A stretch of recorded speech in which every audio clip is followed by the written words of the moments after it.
lo mío no es una relación con el cuerpo, totalmente discursivo, y a veces pensaba en esto, ¿no? de cómo las prácticas, estas prácticas también van como esclavizando el cuerpo y atándolo a ciertas lógicas. Qué bueno que pueda haber tecnología que liberen el cuerpo cuando hay tecnologías que encapsulan el cuerpo y estar delante de la computadora trabajando. Bueno, lo que yo les traía para mostrarles, en realidad tiene que ver con lo que trabajo, que es la relación del arte con el movimiento del copyleft. No sé si han escuchado hablar del copyleft. Bueno, el software que utilizan es un software libre y está vinculado al copyleft, pero bueno, no sé qué nociones tienen de esto. Nada. Bueno, ahí yo traía como una breve historia que, bueno, con lo que debate el copyleft y las Creative Commons, con una variación, es con la idea del copyright, ¿sí? Y a veces se cree que están debatiendo con un autor. No, en realidad están debatiendo con cómo circulan esos contenidos por internet. Y está buena la analogía de pensar en esto de, bueno, cómo la modernidad disciplinó los cuerpos y también cómo la modernidad ha disciplinado las prácticas del compartir. Prácticas que, la modernidad ha venido a disciplinar cosas, o sea, poner cosas en departamentos estancos y separados. Y cosas que antes circulaban libremente, ¿sí? Empiezan, en el marco de una modernidad capitalista, a estar enclaustradas, digamos, en la lógica capitalista del mercado y de la restricción. Entonces, por ejemplo, a nadie se le ocurre que tiene que comprar una receta. Las recetas pasan de generación en generación. Sin embargo, también es el libro de recetas y la industria editorial de la receta ha generado también estos circuitos de venta. Bueno, antes todo el conocimiento circulaba de esta manera y fue empezando a restringirse con el surgimiento de la imprenta, pero sobre todo con el surgimiento de la empresa imprenta. O sea, para proteger a los empresarios que impartían ese conocimiento, tenían que limitar la distribución. Entonces, solamente un emprendedor podía publicar y distribuir tal libro. Y estos derechos que se le otorgaban al principio por muy poco tiempo, 10, 20 años, empezaron a extenderse. En Argentina son 70 años después de la muerte del autor. O sea, el autor se muere y desde el 1 de enero del año siguiente de muerte, 70 años pasa antes de que esa obra pueda pasar al dominio público. Quiere decir que todos podamos usarla libremente, reapropiarla, transformarla, etc. Bueno, y ahí aparecen las nuevas tecnologías, que en realidad yo no las pienso en tanto nuevas como visitar, que pensarlo en nuevas es como hacer un borramiento de todo lo anterior. Siempre la tecnología se superpone, se imbrica con lo que venía previamente. Entonces, prefiero pensar las cosas como tecnologías digitales facilitan estas cuestiones del compartir. O sea, nosotros en internet compartimos cosas, nos bajamos cosas, nos cargamos cosas y no nos preocupamos mucho por las propiedades y los derechos que tienen estas cosas, a pesar de que sí los tienen, igual en internet. Pero en estas prácticas que se están naturalizando, hay una ley muy restrictiva que penalizaría estas prácticas que realizamos cotidianamente. Bueno, internet compartido fácil, eso ya lo dijimos. Bueno, y acá viene a jugar en lo que sería la actitud copyleft. En realidad, el copyleft es una licencia que se usó primero para el software libre, para que la gente los programadores de software pudieran derivar, usar el software y también los usuarios pudieran hacer transformaciones en el software sin que quedara restringido después por el copyright. Y lo que hace el copyright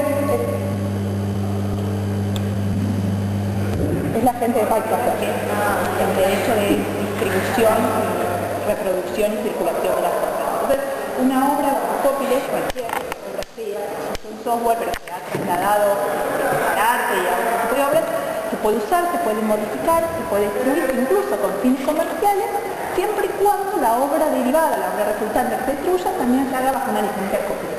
Eso es el hack que impide que una cosa que fue producida colaborativamente desde una idea de comunidad pueda ser restringida nuevamente bajo el copyright.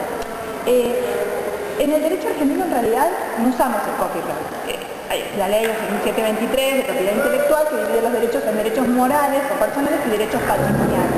Los derechos patrimoniales son estos de circulación y distribución, que serían los que estarían dentro de la lógica de lo que es el copyright. Yo quiero que mi obra se distribuya, quiero que se distribuya pero que no se derive, quiero que se distribuya, se derive pero sin fines comerciales, quiero que se distribuya, se derive pero que le pongan la misma licencia, es decir, uno puede ir eligiendo, ¿sí? Desde lo que sería el software libre, lo que se recomienda es que uno le ponga una licencia que obligue al otro a compartir los mismos términos, porque de esa manera está protegiéndote de que eso que creaste libre después vuelva a ser restringido. Y bueno, estas licencias Creative Commons son las que más han adoptado los artistas para compartir y socializar sus producciones. Y ahí es donde vemos este traspolar de las lógicas de producción y de creación de software a las lógicas de producción y de creación en el mundo de lo artístico. Sobre todo por lo que permite generar una comunidad distribuida, que lo permite y lo facilita Internet, una comunidad de creación distribuida, no solamente de visibilización, que Internet no es solamente el espacio donde visibilizo mi proyecto, sino también es el espacio donde puedo crear con otros. Hay una experiencia en música que se llama Red Panal, que lo que hace es que los usuarios, que en realidad son usuarios productores, ¿sí? Porque también es esta cuestión que también permite esto, se llama la web 2.0, esto de poder producir y subir y convertir los elementos que se suben a esta plataforma, por ejemplo, audios, se suben partes de, no sé, el loop de un tema, la música, se comparte, y uno puede tomar, no sé, tomo una batería, tomo un loop, tomo una voz y armo con esto una nueva composición. El espacio Internet no solamente es una vidriera o un escenario o un lugar para poner un escenario, sino es un lugar para crear colaborativamente con otros y distribuidamente con otros. Claramente las comunidades imaginadas no son propias de la era de Internet. No leo un diario, pertenece a una comunidad de lectores de diarios que es más allá de lo territorial. Pero Internet las vuelven mucho más posibles y las potencian en el sentido de lo que se puede producir en esas comunidades. Entonces, ahí aparecen esas lógicas que tienen que ver con cómo se construye el software libre. O sea, el software que se construye comunitariamente con trabajo distribuido, asincrónico, es decir, que puede ser en distintos lugares y en distinto tiempo, y eso también aparece en las prácticas artísticas. Son prácticas artísticas generalmente vinculadas a lo visual, a la música. O sea, no he visto yo, hasta el software no veo, digamos, prácticas colaborativas que utilicen Internet como plataformas o plataformas de Internet para construir colaborativamente y asincrónicamente con otros. O sea, está muy vinculado a lo que es el mashup, el remix, a ese tipo de prácticas que son prácticas anteriores y que ahora se les agrega esta cuestión de los licenciamientos, ¿sí?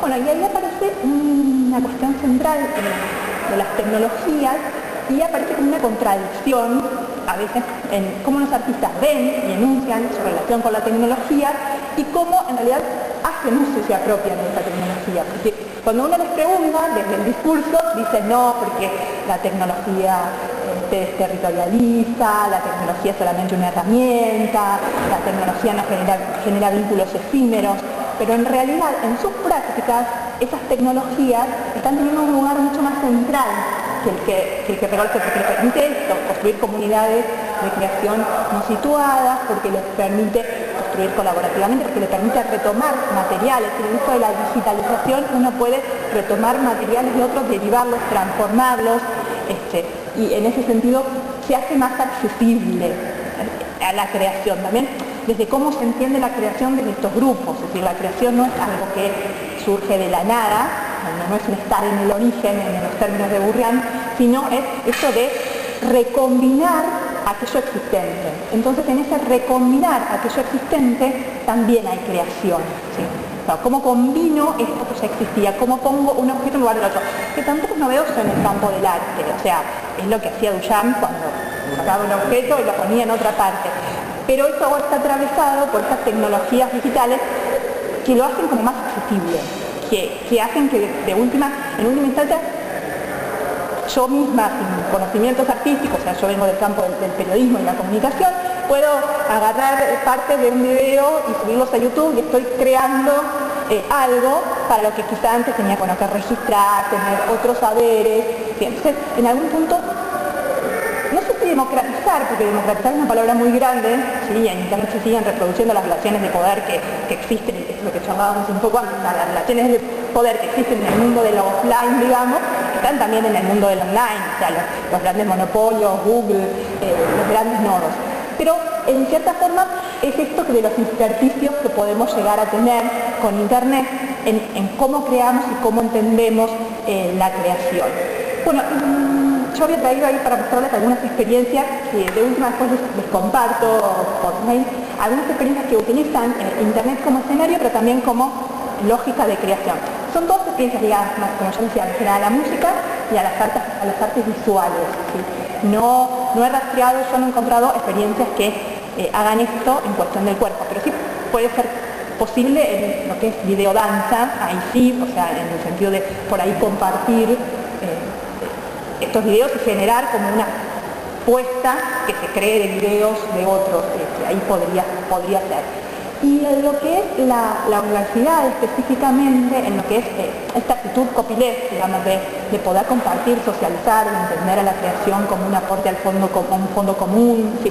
Y esto de que la figura del autor no es que desaparece, sigue habiendo autorías, pero no es una autoría tan ligada al producto, digamos. El autor entiende que es un momento en la vida de ese producto y que la obra en realidad es una obra en proceso, que no es una obra acabada, o sea, es un work in progress. Y me parece que ahí relaciona con esto que ustedes hacen, en el sentido de que ustedes no arman un espectáculo o un show para mostrar, sino que hacen procesos de relación con el cuerpo y van como probando en ese mismo sentido. Y este es como el sentido de obra que se está trabajando desde esta actitud copyleft, desde esta actitud más libre, digamos, de compartir y de vincular.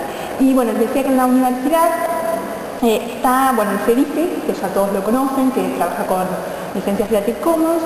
Ahí se está creando un laboratorio de software libre y herramientas para el diseño en Bellas Artes, que es muy interesante porque sobre todo lo que es el diseño gráfico está muy ligado a Adobe, que es terriblemente privativo, y que además el problema del software privativo es que no nos deja intervenir sobre ese software. Entonces terminamos haciendo lo que el software quiere que hagamos. Lo que nos permite el software libre o el software de código abierto puede intervenir sobre ese software. Incluso si uno no tiene muchos conocimientos, puede decir, bueno, yo quiero que haga esto, o hablarlo con un programador, en esto de vincular el artista al programador, decir, mira, yo quiero hacer esto con el software. Cuando nosotros compramos el paquete cerrado, lo que hace es esto, nosotros terminamos disciplinándonos a ese software, y disciplinando también nuestros cuerpos a las posibilidades de ese software. Entonces, este laboratorio, que en principio va a funcionar en diseño, pero espera abrirse a todos los campos del arte que están en la Facultad de Bellas Artes, trata esto de generar procesos de aprendizaje con software libres o con software abiertos, para que no dibujemos cuadrados como dice Adobe que hay que dibujarlos, sino que dibujemos cuadrados que nosotros querramos dibujar. Bueno, y también hay bibliotecas de compartir materiales. Esto es por ahí interesante también para la danza, a veces, no sé el tipo de música que ustedes usan y demás, pero uno también paga derechos por la música, para ahí que en la gestora colectiva con más peso, por ahí no lo educativo, pero sí si uno hace una performance, tienes que pagar de acá de ahí. Y bueno, hay muchos repositorios de música que están hechos en este sentido libre. Y en la Facultad de Bellas Artes van a crear uno, pero por ahora va a estar específicamente vinculado a lo que es música folclórica, a sonidos de la música folclórica, que también van a estar ahí disponibles para que uno los baje, los utilice, y en ese sentido, bueno, también puede tener acceso a sus puestas desde un lugar no restrictivo y sin pagar tantos cánones de realidad. Yo no sé, ustedes en sus performances, en sus actuaciones, si pagan para ahí o no dejan en la ilegalidad o no sé cómo es.